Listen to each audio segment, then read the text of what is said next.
नमस्कार, मैं हूं doctor Kajal Mangukiya, senior gynaecologist, obstetrician and IVF specialist from Orchid hospital and IVF centre Surat. आप सभी का स्वागत है हमारी वूम टू वर्ल्ड सीरीज में प्रेगनेंसी वीक बाय वीक, जहां हम गर्भावस्था के हर सप्ताह को बहुत ही इजी लैंग्वेज में, आसान भाषा में समझते हैं।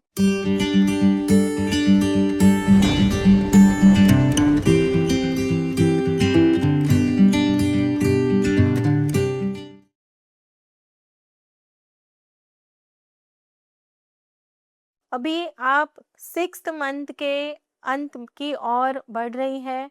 आपका जो बेबी है वह तेजी से ग्रो कर रहा है और उसकी हर छोटी बड़ी जो मूवमेंट्स वगैरह है वह आपको फील हो रही है, महसूस हो रही है। 25th वीक ऑफ प्रेगनेंसी में बच्चे के ग्रोथ में क्या क्या चेंजेस आते हैं, माँ के शरीर में क्या क्या बदलाव आते हैं, कौन सी जांच आपकी ज़रूरी होती है, कौन से इन्वेस्टिगेशन ज़रूरी है, आपको क्या खाना चाहिए, क्या नहीं खाना चाहिए, किन बातों का आपको ध्यान रखना चाहिए, हमारे जो फादर टू बी है उनके क्या-क्या रिस्पॉन्सिबिलिटीज़ हैं और ऐसी कौन सी सिचुएशन या तो सिम्टम्स होते हैं जो भी आपको इमरजेंसी हॉस्पिटल जाना ज़रूरी होता है। तो इस वीडियो को अंत तक ज़रूर देखें क्योंकि हर जानकारी आपके और आपके बच्चे की सुरक्षा से जुड़ी है। सबसे पहले हम जानते हैं कि आपके बेबी में क्या-क्या बदलाव आना शुरू होता है। 25th वीक ऑफ प्रेगनेंसी में बेबी जो है वह लगभग 34 से 35 सेंटीमीटर लंबा होता है और 700 टू 800 ग्राम्स उसका वज़न हो जाता है। यानी लगभग बच्चे का जो साइज़ है वह एक छोटे कॉलीफ्लावर या तो बड़े बैंगन जितना हो जाता है। लेकिन सबसे खास बात केवल वज़न नहीं होता है। अब आपका बच्चा जो है वह पहले से काफ़ी ज़्यादा एक्टिव होने लगा है। आपको बच्चे की जो किक है, जो मूवमेंट्स वग़ैरह हैं, वो काफ़ी हद तक अभी महसूस हो जाती है। अब हम बात करेंगे कि बच्चे के शरीर में क्या बदलाव आते हैं। यानी कि बच्चे के जो लंग्स होते हैं, लंग्स का जो डेवलपमेंट होता है, वह शुरू हो जाता है। अभी बच्चा साँस नहीं ले रहा है क्योंकि उसे ऑक्सीजन जो है वो डायरेक्टली प्लेसेंटा से मिलती है। लेकिन यह जो समय है बच्चे के जो लंग्स होता है, उसके अंदर सर्फेक्टेंट नाम का जो द्रव्य होता है, वो भी रिलीज़ होना शुरू हो जाता है। लेकिन सबसे उसके जो लंग्स हैं वह जन्म के बाद सांस लेने की तैयारी कर रहे हैं। तो जैसे मैंने बताया कि जो सर्फेक्टेंट नाम का पदार्थ होता है वह बनना शुरू हो जाता है, जो बच्चे के बर्थ के बाद उसके जो लंग्स है वह खुलते हैं, उसको सांस इंडिपेंडेंटली सांस लेने में मददरूप होते हैं। इसीलिए यदि समय से पहले यानी कि प्रीटर्म डिलीवरी का अगर रिस्क होता है तो आपके जो गायनेकोलॉजिस्ट या ऑब्स्टेट्रिशियन होंगे वो आपको स्टेरॉइड का इंजेक्शन दे देते हैं ताकि बच्चे के जो लंग्स हैं वो और बेहतर तरीके से ग्रो करते हैं। दूसरा कि अभी बच्चे की जो सुनने की क्षमता है वो भी बढ़ जाती है। अब आपका बच्चा जो है वह आपकी आवाज़ पहचान सकता है, पापा की आवाज़ भी सुन सकता है, घर के जो दूसरे लोग हैं उनकी आवाज़ भी वह सुन सकता है, म्यूज़िक वगैरह कुछ बज रहा है या तो आस-पास के जो भी म्यूज़िक या तो साउंड्स जो है उसके ऊपर वह सामने रिस्पॉन्ड करने लगता है कि जैसे उसने कोई म्यूज़िक सुना तो उसकी मूवमेंट्स आपको ज़्यादा फ़ील होती है। यही कारण है कि इस समय बच्चे से आप बातें करना बहुत ही अच्छा माना जाता है। आप बात करते हैं तो बच्चा भी आपको सामने रिस्पॉन्ड करता है। काफ़ी बार हम देखते हैं कि जैसे आप अपने जो मंत्र या श्लोक वगैरह बोलते हो तो बच्चा तुरंत ही किक देता है। कभी-कभी फादर उसके साथ बात करने आते तो तभी भी वो रिस्पॉन्ड करता है। तो दिस इज़ अ टाइम कि उसका जो हियरिंग वगैरह है वो और पावरफुल होता है। बच्चा ज़्यादा मूवमेंट करता है। अब आपको किक है या तो रोल है, कभी-कभी माँ को भी पता चलता है कि अभी यहाँ पे बच्चे का सिर है या तो पैर यहाँ पे है, बच्चा स्ट्रेचिंग कर रहा है या तो कभी-कभी हल्की-हल्की हिचकी जैसा भी आपको महसूस हो सकता है। यह बहुत ही कॉमन बात रहती है कि काफ़ी बार मदर आके हमको बताती है कि मैम बच्चा अंदर हिचकी भी लेता है, तो वह भी आपको फ़ील होती है। हर बच्चा अलग होता है इसीलिए दूसरों से कंपैरिज़न बिल्कुल ना करें। जैसे आज ही मेरे ओपीडी में पेशेंट आया था तो बोले कि मैम मेरी जो ननंद है उसको तो 5वें महीने में बच्चे की मूवमेंट फ़ील हो रही है, मुझे क्यों अब तक नहीं हो रही है? So don't compare your pregnancy with somebody else's pregnancy.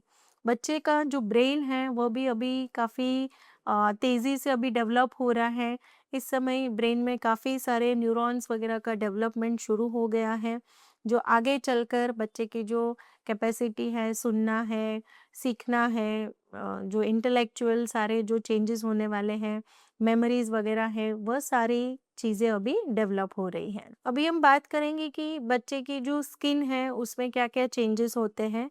पहले बच्चे की जो स्किन है वो पतली और ज़ुर्रीदार होती थी, अब उसके नीचे धीरे-धीरे जो फैट डिपोज़िशन होना शुरू हो जाता है, जिससे बर्थ के समय बच्चे को काफ़ी प्रोटेक्शन मिलता है।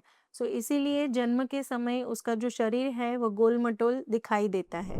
अब हम बात करते हैं कि माँ में होने वाले जो बदलाव होते हैं, उनके शरीर में क्या-क्या बदलाव होते हैं। 25th वीक जो है आपका जो गर्भाशय है वो काफ़ी बड़ा हो चुका होता है, इसीलिए कई नए बदलाव आपको महसूस होते हैं। जैसे-जैसे बच्चा बड़ा हो रहा है, वैसे-वैसे आपका जो बच्चादानी है, वो भी बड़ा होने लगता है। इसीलिए पेट का जो शेप है, वो बढ़ने लगता है। आपको पेट आगे दिखाई देता है।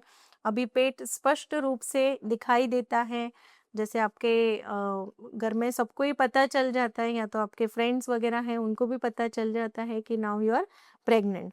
साथ ही आपका जो वॉकिंग, आपका जो गेट है, चलने का तरीका है, वह भी बदल सकता है।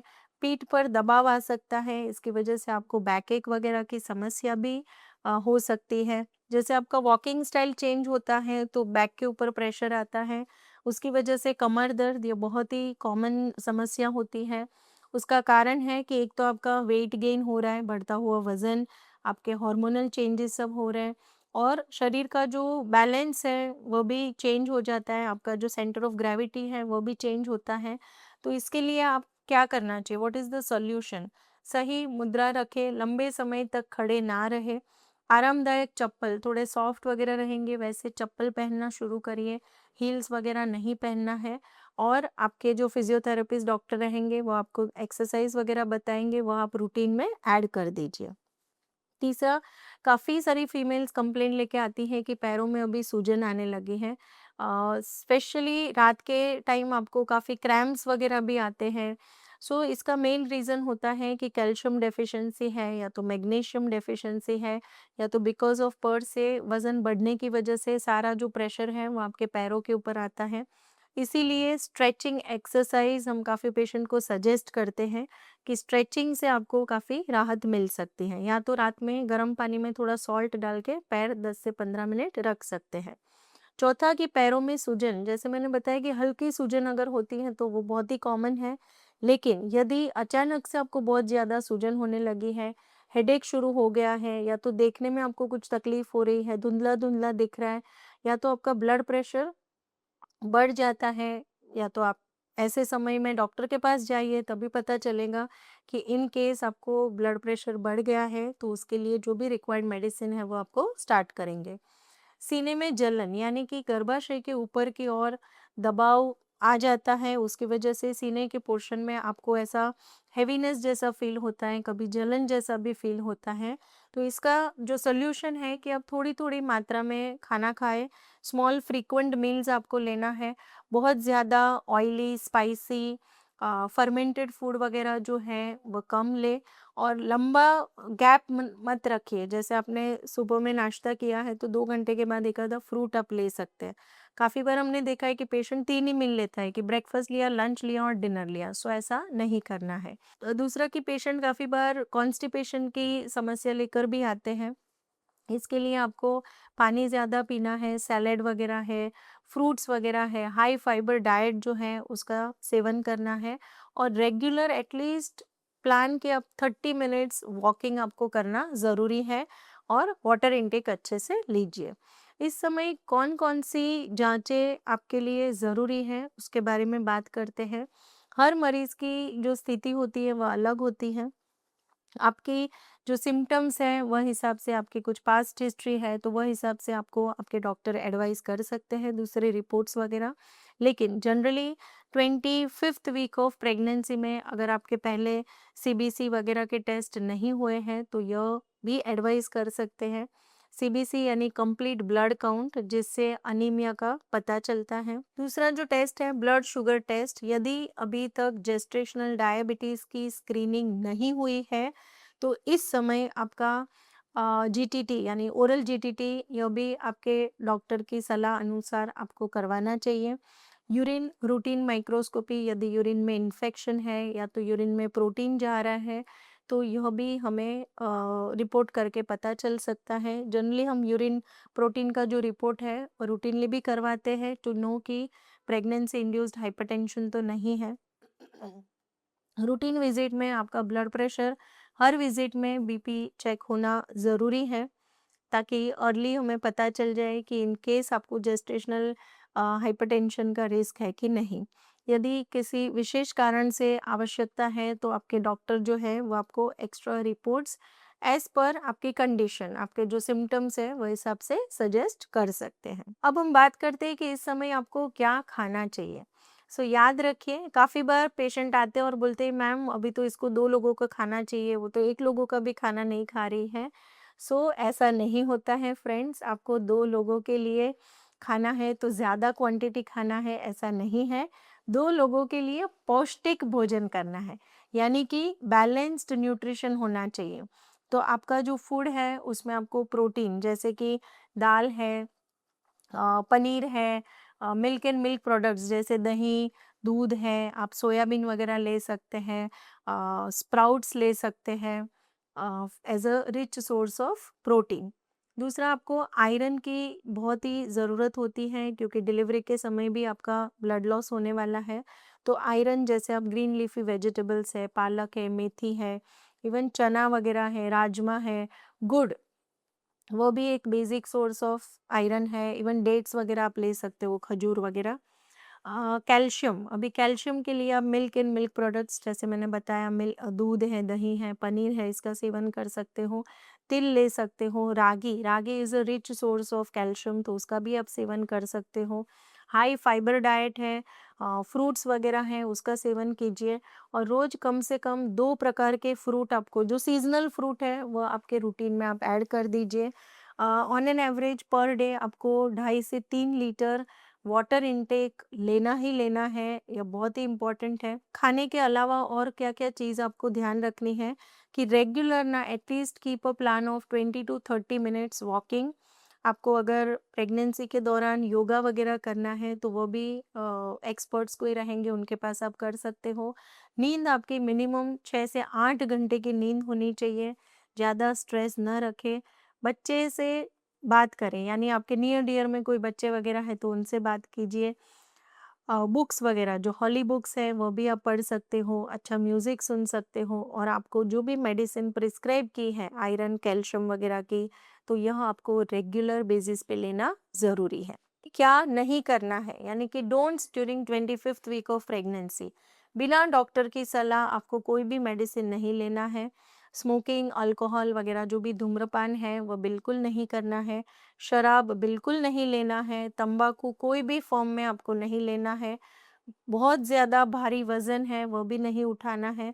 लंबे समय तक भूखा नहीं रहना है। इंटरनेट देखकर, बहुत ही इम्पोर्टेंट है ये बात कि इंटरनेट देखकर स्वयं इलाज ना करें, स्पेशली चैट जीपीटी।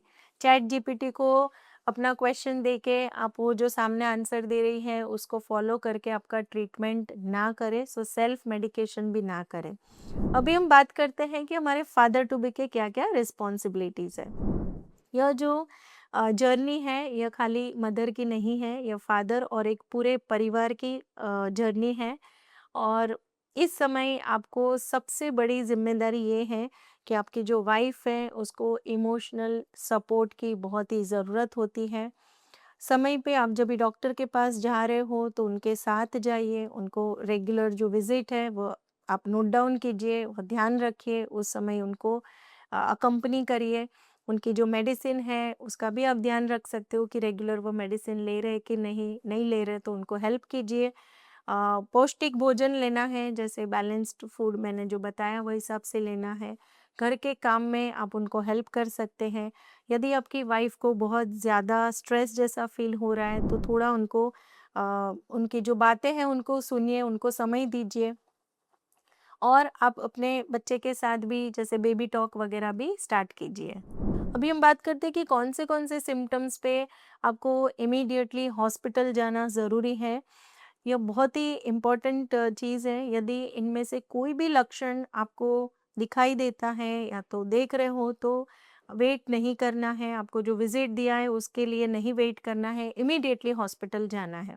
यदि आपको लगता है कि बच्चे की जो मूवमेंट्स है वह सडनली कम हो गई है, या तो आपको बच्चे की मूवमेंट्स फ़ील ही नहीं हो रही हैं, योनि मार्ग से पानी जैसा लगातार बहने लगता है, आपको ऐसा लिक्विड जैसा, एकदम ही सडनली ब्लीडिंग शुरू हो गई आपको, या तो पेट में एकदम ज़ोरों से आपको दर्द हो रहा है, कमर में दर्द हो रहा है और पेट एकदम टाइट होने लगा है, और हर 10 से 15 मिनट में आपको रेगुलर पेट में ऐसा दर्द आ रहा है, तेज़ सिर दर्द हो रहा है, आँखों के आगे एकदम ऐसा धुंधला-धुंधला दिखाई दे रहा है, फेस पे या तो हाथों में अचानक से आपको ऐसा लगता है कि स्वेलिंग आ गई है या सूजन आ गई है, तेज़ आपको बुखार आ रहा है, साँस लेने में आपको बहुत ज़्यादा परेशानी हो रही है।